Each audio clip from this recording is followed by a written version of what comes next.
Okay, so this news totally came out of left center when I was doing stuff today. So, there's been talks of a Power Rangers reboot movie in the works ever since Hasbro bought the rights of the series. Hasbro said they've been planning a movie reboot for the longest time ever since they bought the rights to Saban.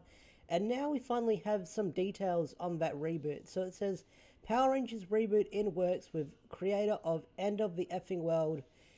Yeah.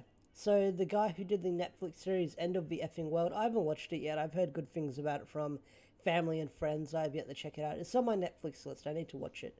So here what it says. This time the feature is in Paramount's hands, which for Power Ranger fans you've known for the longest time.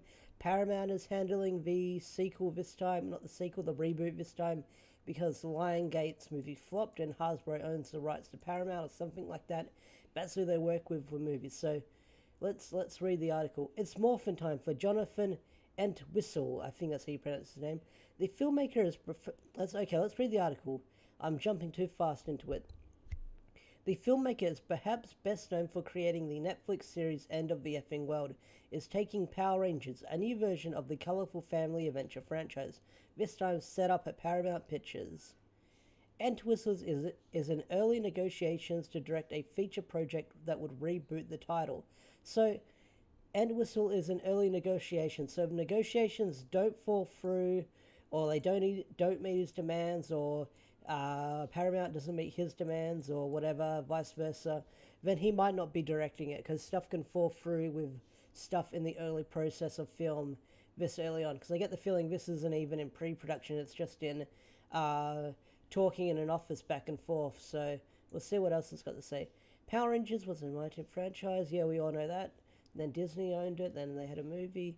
Lionsgate produced a movie in 2017 that flopped. Yeah, we knew about that because it bombed really hard, only making 142 million with a budget of 100 million. So that flopped really hard. Now Paramount's caught Now with Paramount's caught, Rangers is getting rebooted once more in a way that hopes to bring the franchise to its roots, which is interesting. The story is said to involve time travel. Uh oh, we all know how people feel about time travel. That's going to be a mixed bag. The story is said to involve a time travel element that brings the kids to the 1990s and in Back to the Future fashion, where they have to find a way to go back to the present. Patrick Burleigh, who wrote the upcoming Peter Rabbit 2, The Runaway, is penning the script. So if he's penning it, then he might get swapped out midway through if he's just writing the draft right now. So we'll see what they have to say. Hasbro bought the property from Saban. We all know that, okay.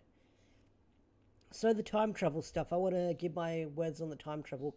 Time travel is an interesting concept, and especially doing it in Back to the Future fashion, because time travel can only work so well depending on how you handle it, how you write it. And bringing it back to the 90s, I don't think that's going to work because the 90s is. Okay, for someone who is like younger, the 90s for them is probably like the 50s for them. Like the 90s is such a relic back then, so it's going to be like Back to the Future. Like I said, Back to the Future is going to be like bringing someone from the late 80s into the 50s. So bringing someone in like in the 2020s back to the 90s, 30 years back into the past is going to be really weird. It's just going to be like if you're like my age, then you'll get all the references, all the 90s stuff.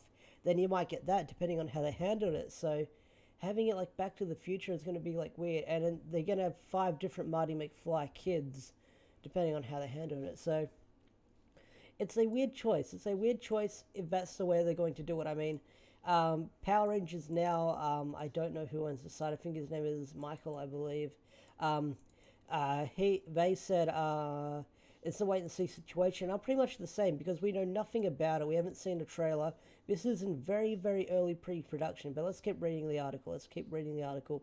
Hasbro, which brought the property from Saban in 2018, is producing its via film arm Allsparks Pictures, which I think they handled the Bumblebee film, I believe. Uh, on the surface, Entwistle is an outside the box choice for the shiny franchise, as its Netflix show is dark, envelope pushing, about the opposite of what you can get for a Hasbro property. I guess that's kind of true.